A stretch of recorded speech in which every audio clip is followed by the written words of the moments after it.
আসসালামু আলাইকুম ভিউয়ার্স। আজকে আমি সিম দিয়ে শাক রান্না করব। তো এটা হচ্ছে যে আলু ক্ষেতের মধ্যে যে শাকটা হয়, আমরা বলি বোদ্দা শাক। সে শাক দিয়ে যে সিমের মধ্যে বিচিটা একটু বড় বড় হয়, ওইটা দিয়ে রান্না করছি। প্রথমে আমি সিম শাক দিয়ে, এরপরে কিছুটা পেঁয়াজ আর রসুন আর লবণ দিয়ে সিদ্ধ করে নিচ্ছি।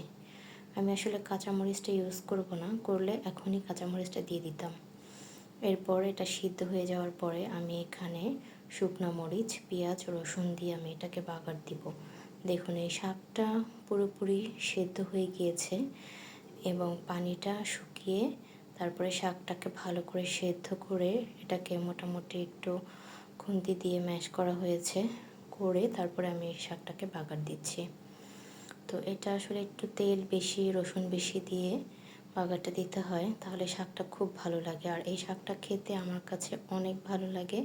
এই শাকটা দিয়েছিল আমার মেয়েদের যে আরবি পড়ায় সে ম্যাডাম। সবাই ভালো থাকবেন। আল্লাহ হাফেজ।